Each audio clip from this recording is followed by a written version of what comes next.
पुरी रे केंद्र शिक्षा मंत्री धर्मेंद्र प्रधान को तीव्र विरोध।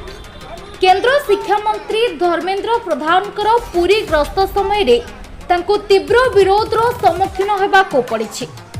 पुरी नगर एवं युव छात्र कांग्रेस सोशल मीडिया सेल पक्षरु केंद्र मंत्री विरुद्ध में जोरदार विक्षोभ प्रदर्शन करा जायछि। नीट परीक्षा रे बारंबार हेउथिबा दुर्नीति एवं देशर लक्ष लक्ष छात्र छात्री भविष्य सहित खेल खेलुथिबा अभियोग करी आज कांग्रेस रास्ता को ओह्लाइछि।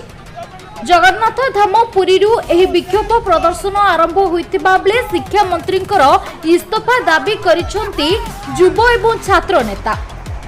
छात्र कांग्रेस पक्षरु स्पष्ट चेतावनी दिया जायछि जे जदि केंद्र शिक्षा मंत्री तुरंत निज पदवी इस्तीफा न दियंती तेबे आगामी दिन में यह आंदोलन सारा देश में व्यापिब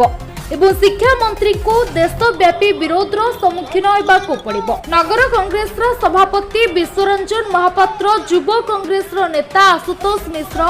social media cell Manoj Behera एवं छात्र कांग्रेस नेता सूर्यकांत पंडा प्रमुख यह प्रतिवादर नेतृत्व नहीं केंद्र मंत्री गस्त को घोर विरोध करिसेंती। आगामी दिन में नगर एवं युव छात्र कांग्रेस पक्षरु यह आंदोलन को आहुरी जोरदार कराजिबो बोली सूचना मिली। पुरीरू रमेश साहू को रिपोर्ट, संभव टाइम्स। ओडिशा युव कांग्रेस सोशल कमेटी आभा तो देखो सी हूँ प्रथम हूँ बीजेपी सरकार अपराध सरकार धर्मेंद्र प्रधान आमर केंद्र शिक्षा मंत्री अच्छा शिक्षा मंत्री थिला जदि यही अवस्था जदि हो प्रश्न एमती चोरी हो लीक हो दुर्भाग्य कथा लज्जाजनक कथा किंतु पिलामानकर भविष्य कौन जो पिलामाने एते एते टंका दी पाठ पढ़ी बापा माँ जो कष्ट कर पाठ पढ़ुंतर जो पैसा पत्र खर्च तर जो मानसिक चिंता किए फेरे धर्मेंद्र फेर पारे जवाब दिंतु से जवाब दे पारे कि पिला भविष्य आनीपारे से जवाब दे पारे कि बापा जे खर्च दे पारे आउ कौन कही अपराध सरकार जो कला प्रदर्शन कर मुख्य उद्देश्य कौन था यही उद्देश्य एनआईटी चोरी नहीं कि ओडिशा रे देखुचे आईन शृंखला पूरा विपर्य प्रत्येक दिन मर्डर प्रत्येक दिन हणाकुटा आ कौन कह ये अपराध सरकार छी लज्जा लगुच अपराध सरकार कथा कहवाई तो बर्तमान आप जो परिचय रखु मो राजेश कुमार मिश्र पुरी जिला कांग्रेस देखु आप किछि दिन है लक्ष्य करेंगे विभिन्न गणमाध्यम जे नीट परीक्षा जोटा कि लक्ष लक्ष पिलांकर भविष्य पिला 2 वर्ष 3 वर्ष परिश्रम करी नीट क्रैक करने जोटा कि आपंकर मेडिकल प्रवेशिका परीक्षा बोली आम कहुए से परिश्रम करथिला बेले सबु वर्ष भली आप लक्ष्य करुवे प्राय विगत 3 वर्ष है प्रति वर्ष किसी ना किसी क्वेश्चन लीक करा लीक हो किंतु सबुठ दुखर विषय जे ए विषय में कौन से राजनीतिक नेतृत्व उत्तरदायी होना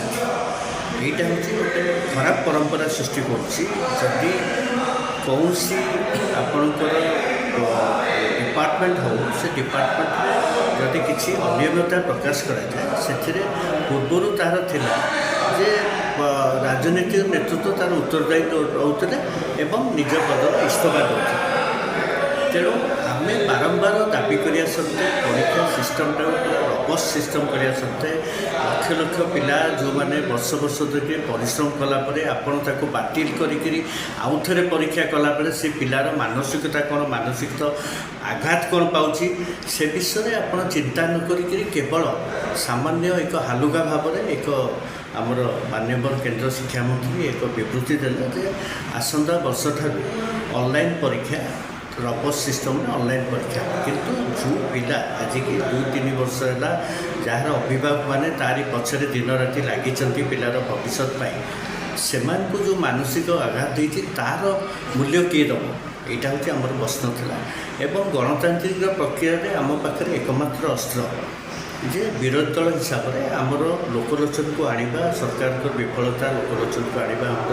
ନୈତିକ କର୍ତ୍ତବ୍ୟ ଏବଂ ସେହି କ୍ରମରେ ଆମର କିଛି ଯୁବ ଛାତ୍ର କର୍ମୀ କିଛି କର୍ମୀକି ଆମର ସକାଳ 5ଟାରୁ ଘରୁ ଉଠାଇ ନିଆଯାଇଥିଲା ଆଉ କିଛି କର୍ମୀ ଆମର ଗଣତାନ୍ତ୍ରିକ ପ୍ରକ୍ରିୟାରେ ଆମର ଯେଉଁ ଅଧିକାର ରହିଛି ମାନ୍ୟବର କେନ୍ଦ୍ର ଶିକ୍ଷାମନ୍ତ୍ରୀ କି ଆୟୁର୍ବେଦ କଲେଜ ଯିବା ସମ୍ମୁଖରେ ତାଙ୍କୁ କଳାପତ୍ରା ଦେଖିବାକୁ ଯେଉଁ ଉଦ୍ୟମ କରାଯାଇଥିଲା ସେଠି ବର୍ତ୍ତମାନ ଆମର ଜିଲ୍ଲା ପୋଲିସ ଆମର କର୍ମୀମାନଙ୍କୁ ଆଣିକରି ଅଟକ ରଖିଛନ୍ତି ଟାଉନ୍ ଥାନାରେ ଏବଂ এই ଲଢ଼େଇ ମୁଁ ଆପଣଙ୍କ ଜରିଆରେ ଜଣାଇ ଦେବାକୁ ଚାହୁଁଛି ଇଏ ଏକ ଆମର ଆଜିର ଯେଉଁ ଲଢ଼େଇ ହେଲା ଏକ ସାମାନ୍ୟ ପ୍ରକ୍ରିୟା ବୋଲି ଆପଣ ପରିକ୍ରମ ବୋଲି କହିପାରିବେ କିନ୍ତୁ ଆଗକୁ ଏ ଲଢ଼େଇ ଆହୁରି ଜୋରଦାର ହେବ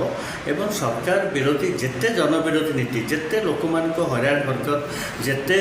ମାନସିକ ଅଶାନ୍ତି ଦିଆଯାଉଛି ଲୋକମାନଙ୍କୁ ବିଭିନ୍ନ ଉପାୟରେ ତା ବିରୁଦ୍ଧରେ ଆମର